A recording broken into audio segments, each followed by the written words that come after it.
नमस्कार, आप देख रहे हैं आज की समाचार सिर्फ और सिर्फ के भारत में। मैं हूं वर्षा वेणुगोपाल, लेकर आई हूं कर्नाटका से जुड़ी बड़ी राजनीतिक और प्रशासनिक खबरें। कर्नाटका के राज्य मंत्री कृष्ण बैरगौड़ा पर बीजेपी ने 100 करोड़ से ज्यादा की जमीन हड़पने का आरोप लगाया है। मंत्री ने आरोप से इनकार करते हुए लोकायुक्त जांच के लिए तैयार रहने की बात कही है। नेशनल हेराल्ड केस को लेकर बीजेपी अध्यक्ष BY विजेंद्रा ने कांग्रेस पर अराजकता फैलाने का आरोप लगाया है। वहीं कांग्रेस ने इसे राजनीतिक बदले की कार्रवाई बताया है। विधानसभा में SC आंतरिक आरक्षण बिल और drugs and cosmetics amendment bill pass किए गए। दोनों पर विपक्ष ने सवाल उठाए। गृह लक्ष्मी योजना की राशि को लेकर मंत्री लक्ष्मी हेब्बालकर ने सदन में माफी मांगी। बीजेपी ने वॉकआउट किया। CAG रिपोर्ट में DMFT फंड के 300 करोड़ रुपए का दुरुपयोग का खुलासा हुआ है। मनरेगा का नाम बदलने के विरोध में कांग्रेस ने विधानसभा परिसर में प्रदर्शन किया। हेट स्पीच और हेट क्राइम्स बिल पास होने पर सदन में भारी हंगामा हुआ और शक्ति योजना के तहत रोड ट्रांसपोर्ट कॉर्पोरेशन के 4000 करोड़ से ज्यादा के बकाया सामने आया है। समाचार और गहराई से जानने से पहले आज की सुर्खियां जान लेते हैं। ओमान दौरे में मोदी की बड़ी डील, फ्री ट्रेड एग्रीमेंट पर नजर। ट्रंप के वेनेजुएला पर हमला, जब्त तेल की कीमत चुकाने की मांग। घने कोहरे की मार, भारत दक्षिण अफ्रीका T20 मैच रद्द। टोयोटा की पसंद बना बंगलुरु, साउथ इंडिया में 31% बिक्री। नीट PG 2025 उम्मीदवारों को राहत, चॉइस फिलिंग की तारीखें बढ़ी। अब समाचार विस्तार से। कर्नाटका की राजनीति से जुड़ी एक बड़ी खबर सामने आई है।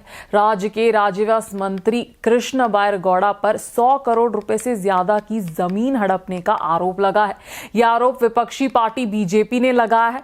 मामला कोलार जिले के गरुड़ापाल्या गांव के बताए जा रहे हैं। बीजेपी का कहना है कि लगभग 21 एकड़ जमीन मंत्री के नाम पर ट्रांसफर की गई है। आरोप है कि इस जमीन का एक हिस्सा कब्रिस्तान और दूसरा हिस्सा झील की जमीन थी, जिससे कानून के मुताबिक किसी के नाम नहीं किया जा सकता। विधान परिषद में नेता प्रतिपक्ष चलवादी नारायण स्वामी ने दावा किया कि जमीन के सरकारी रिकॉर्ड्स में हेराफेरी की गई। उन्होंने कहा कि झील की जमीन को खराब भूमि दिखाकर उसका दर्जा बदला गया ताकि जमीन मंत्री के नाम हो सके। वहीं इन आरोपों पर मंत्री कृष्णा गौड़ा ने साफ इनकार कर लिया है। उन्होंने कहा कि ये जमीन उनकी पैतृक संपत्ति है जो उन्हें अपने दादा से मिली है। मंत्री ने कहा कि उन्हें किसी भी जांच से डर नहीं है और अगर जरूरत पड़ी तो लोकायुक्त जांच के लिए भी तैयार है। फिलहाल मंत्री ने इस्तीफे से इनकार किया है और पूरे मामले को राजनीतिक साजिश बताया है। कर्नाटका बीजेपी अध्यक्ष BY विजेंद्रा ने कांग्रेस पर तीखा हमला बोला है। उन्होंने साफ कहा है कि हाई कोर्ट ने गांधी परिवार को नेशनल हेराल्ड मामले में कोई क्लीन चिट नहीं दी है। BY विजेंद्रा ने कहा कि कांग्रेस पार्टी चुनाव आयोग और केंद्रीय एजेंसीज के खिलाफ प्रदर्शन करके देश और कर्नाटका में अराजकता फैलाने की कोशिश कर रही है। उनका आरोप है कि कांग्रेस अपनी नाकामियों का दोष केंद्रीय सरकार पर डाल रही है। इसके साथ ही विजेंद्रा कर्नाटका के राज्यव्यास मंत्री कृष्णा गौड़ा पर भी गंभीर आरोप लगाया। उन्होंने कहा कि मंत्री की परिवार ने कथित तौर पर 21 एकड़ जमीन पर आवेदा कब्जा किया है और बीजेपी इस मुद्दे को विधानसभा में उठाएगी। कर्नाटका विधानसभा के शीतकालीन सत्र में सरकार ने 2 अहम बिल पेश और पास किया है। सबसे पहले बात अनुसूचित जाति आंतरिक आरक्षण बिल 2025 की।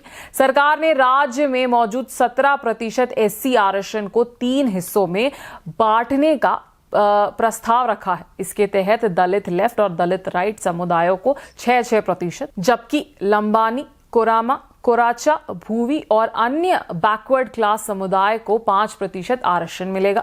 हालांकि इस फैसले पर विवाद भी शुरू हो गया है। न्यायमूर्ति नाग मोहन दास आयोग ने 5 अलग अलग श्रेणियों की सिफारिश की थी, लेकिन सरकार ने अपनी अलग व्यवस्था बनाई जिससे विरोध देखने को मिल रहा है। इस मामले से जुड़े 2 केस पहले से हाईकोर्ट में लंबित है और विधानसभा में इस पर तीखा बहस तय मानी जा रही है। महिला एवं बाल कल्याण मंत्री लक्ष्मी हेब्बालकर ने गृह लक्ष्मी योजना की राशि को लेकर विधानसभा में माफी मांगी है।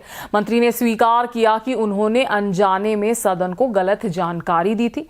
दरअसल पहले मंत्री ने कहा था कि गृह लक्ष्मी योजना के तहत फरवरी और मार्च महीने की 2000 रुपए की किश्त सभी लाभार्थियों को मिल चुकी है, लेकिन बाद में बीजेपी ने सरकारी दस्तावेज दिखाकर दावा किया कि इन दोनों महीनों की राशि लगभग 1.2 करोड़ महिलाओं को नहीं मिली। बीजेपी विधायक महेश ने इस मुद्दे को उठाया और मंत्री पर सदन को गुमराह करने का आरोप लगाया। इसके बाद मंत्री हेब्बालकर ने कहा कि भुगतान लंबित है और मुख्यमंत्री सिद्धरामैया से चर्चा के बाद जल्द राशि जारी की जाएगी। हालांकि मंत्री की माफी से असंतुष्ट होकर बीजेपी विधायकों ने सदन से वॉकआउट कर दिया और सरकार से स्पष्ट टाइमलाइन की मांग की। इस हंगामे के चलते विधानसभा की कार्रवाई कुछ समय के लिए स्थगित भी करनी पड़ी। सीएजी यानी नियंत्रक एवं महालेखा परीक्षक की रिपोर्ट में खुलासा हुआ कि district mineral foundation trust DMFT के करीब 300 करोड़ रुपए ऐसे कामों पर खर्च कर दिए गए जो नियमों के अनुसार अयोग्य थे। ये पैसे खनन कंपनीज के लिए जाता है और इसका उद्देश्य खनन से प्रभावित लोगों के लिए पानी, स्वास्थ्य, शिक्षा, पर्यावरण और रोजगार जैसे जरूरतों को पूरा करना होता है। लेकिन सीएजी की जांच में पाया गया कि बल्लारी, चित्रदुर्गा, विजयनगर और गदग जिलों में कुल 3584 परियोजनाओं के लिए 2670 करोड़ रुपए मंजूर किए गए, जिनमें से 212 काम नियमों के खिलाफ थे। चित्रदुर्गा में पर्यावरण संरक्षण के नाम पर चिड़ियाघरों में जानवरों के बड़े बनाने पर 3 करोड़ रुपए खर्च किए गए।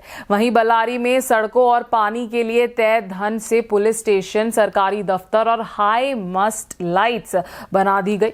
होलाकेरे में स्किल डेवलपमेंट सेंटर की जगह फॉरेस्ट गेस्ट हाउस बना दिए गए। सीएजी ने यह भी कहा कि राज्य में ग्राउंड वाटर मैनेजमेंट बेहद कमजोर है, बोरवेल्स का सही डेटा नहीं है और अवैध पानी दोहन पर कोई नियंत्रण नहीं है। कर्नाटक सरकार द्वारा मनरेगा यानी Mahatma Gandhi national rural employment guarantee act का नाम और कानून बदलने की तैयारी को लेकर कांग्रेस ने जोरदार विरोध किया है।